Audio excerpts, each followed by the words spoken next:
শহর থেকে ফিরে ভাঙা ঘরটি ঠিক করে নিরঞ্জন বাসোপযোগী করে নিয়েছে। সেখানে গ্রামের গেরস্থ চাষিদেরকে নিয়ে আজ বসেছে। নিরঞ্জনই এই ব্যবস্থাটা করেছে, নেতৃত্ব দিচ্ছে দয়াল মণ্ডল। এবার ধান খুব ভালো হয়েছে, কিন্তু কাটার মানুষ নেই।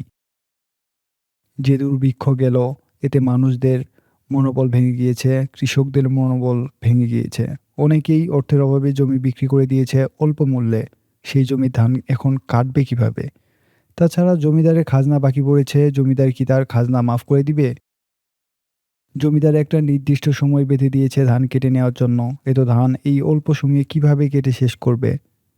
আর এখনই যদি এসব ফসল কেটে শেষ না করা হয়, তাহলে মৃত্যু ছাড়া আর কোনো গতি নেই।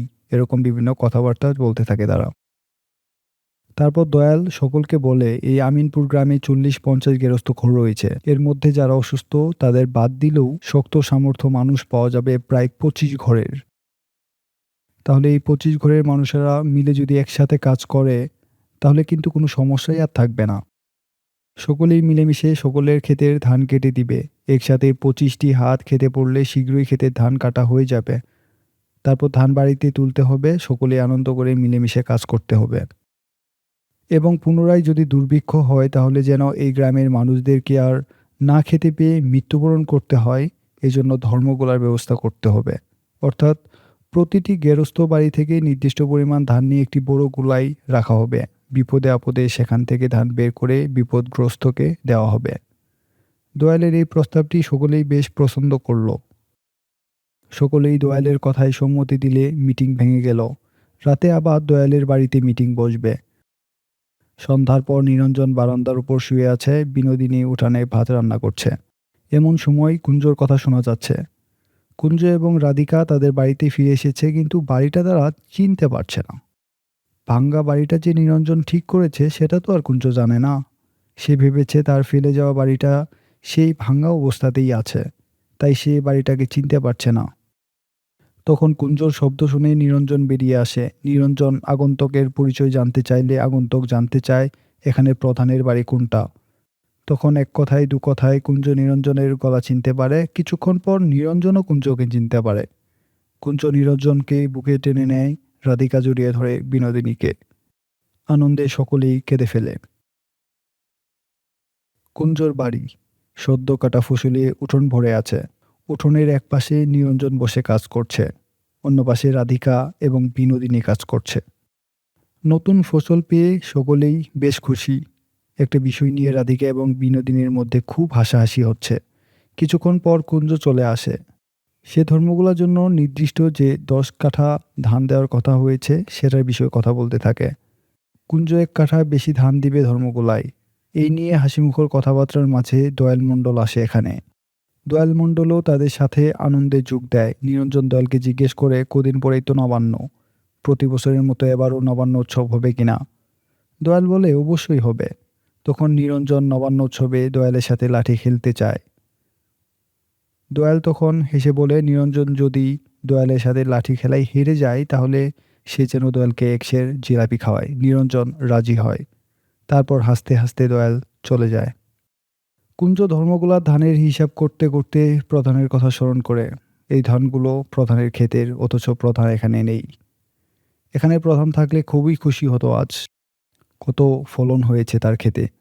কুঞ্জ ভাবে, প্রধান এখন কোথায় আছে কে জানে, হয়তো মরে গিয়ে থাকবে। কুঞ্জ প্রধানের কথা ভেবে মন খারাপ করে। বিকেলবেলা মরা গঙ্গার ধারে বিস্তীর্ণ প্রান্তর। বিকেলের আলোয় উদ্ভাসিত হয়ে গেছে চরাচর। আজ নবান্ন উৎসব। গ্রামের আবাল বৃদ্ধ বনিতারাই ভিড় করেছে এই মরা গাঙ্গের ধারে। সকলের স্বাস্থ্যে সদ্য শেষ হওয়া দুর্ভিক্ষের ছাপ স্পষ্ট হয়ে আছে। তবুও এই মরা গাঙ্গের ধারে চলছে নবান্নের উৎসব। অফুরন্ত প্রাণস্ফূর্তিতে মেতে উঠেছে সব কৃষাণ কৃষাণীরা। তারা বিভিন্নভাবে বসে আছে, গল্প করছে, হাসাহাসি করছে। সামনে একদল চাষি মুরুগ কুলে বসে আছে। মুরুগ লড়াই হবে। মুরুগদের পায়ে সুতো বাঁধা, মাঝে মাঝে ডানা ঝাপটে শব্দ করে উঠছে। চাষি রমণীদের গান শেষ হতেই মুরুগ লড়াই শুরু হলো। ভিড় করে দাঁড়ালো সব দর্শকরা। জোড়ায় জোড়ায় লড়াই। এই লড়াইয়ে বাজি জিতল ফেকু মিয়া। ফেকু মিয়াকে নতুন একটি গামছা এবং একটি কাস্তে দিয়ে সম্মানিত করা হলো। মুরুগের লড়াই শেষ হতেই চাষিদের গান শুরু হলো, আর সেই গান ছাপিয়ে উঠল ধাবমান, গরুর খুরের শব্দ, গরু দৌড় হচ্ছে। গরু দৌড় প্রতিযোগিতায় জয়ী হলো রহমতুল্লাহ। রহমতুল্লাহকে দেওয়া হলো একটি নতুন কাপড় এবং একটি নতুন লাঙ্গল। লাঙ্গলটি দিয়েছে দয়াল মণ্ডল। গরু দৌড় শেষ হতেই সঙ্গে সঙ্গে শুরু হলো লাঠি খেলা। এই খেলায় অংশগ্রহণ করেছে নিরঞ্জন এবং দয়াল মণ্ডল। এই খেলাটি ৩ রাউন্ডে শেষ হয়। ২ রাউন্ড শেষ হতেই প্রধান এসে হাজির। ২-৪ জন দর্শকের দৃষ্টি পড়ল প্রধানের উপর। প্রধানকে তারা ঠিক চিনতে পারছে না। কেমন পাগলের মতো হয়ে গেছে প্রধান। চুল দাড়ি অগোছালো, প্রায় জোট পাকানো, জীর্ণ শীর্ণ শরীর। বেশ কিছুক্ষণ তাকিয়ে থাকার পর তারা প্রধানকে চিনতে পারল এবং সাথে সাথেই তারা প্রধান এসেছে, মোড়ল এসেছে বলে চেঁচিয়ে উঠল। এরপর সকলেই প্রধানকে দেখতে গেল। খেলা থেমে গেল। প্রধান বলতে লাগলো, আমি এসে পড়েছি, আমি এসে পড়েছি। কুঞ্জ এবং নিরঞ্জন দৌড়ে প্রধানের কাছে গেল। তারা জড়িয়ে ধরল প্রধানকে। প্রধান যেন এখন স্মৃতি মনে করতে পারছে। ধীরে ধীরে সকলকে চিনতে পারছে। সকলের সাথে স্বাভাবিকভাবেই হাসি মুখে কথা বলছে। দয়ালও চলে আসলো প্রধানের কাছে। আনন্দের অশ্রু বেয়ে পড়ল তাদের চোখ দিয়ে। নবান্ন উৎসব দেখে প্রধান খুশি হয়ে বলতে লাগলো, নবান্নের উৎসব? ভালো ভালো, নবান্ন ভালো। সুদিন পড়েছে সব, দুঃখের দিন সব কেটে গেছে, কেটে গেছে সব দুঃখের দিন, আর আসবে না। কিন্তু প্রধানের মনে একটা শঙ্কা, আবার যদি আসে দুঃখের দিন? তখন দয়াল বলল, আর আসবে না দুঃখের দিন। কারণ এখন সকল কৃষক একত্র হয়ে গিয়েছে, ঐক্যবদ্ধ হয়ে গিয়েছে। আর যদি দুঃখের দিন ফিরেও আসে তাহলেও তাদের ভাবনা নেই।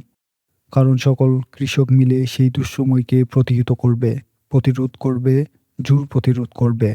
তারপর দয়াল এবং প্রধান খুশিতে দুজন দুজনকে জড়িয়ে ধরে।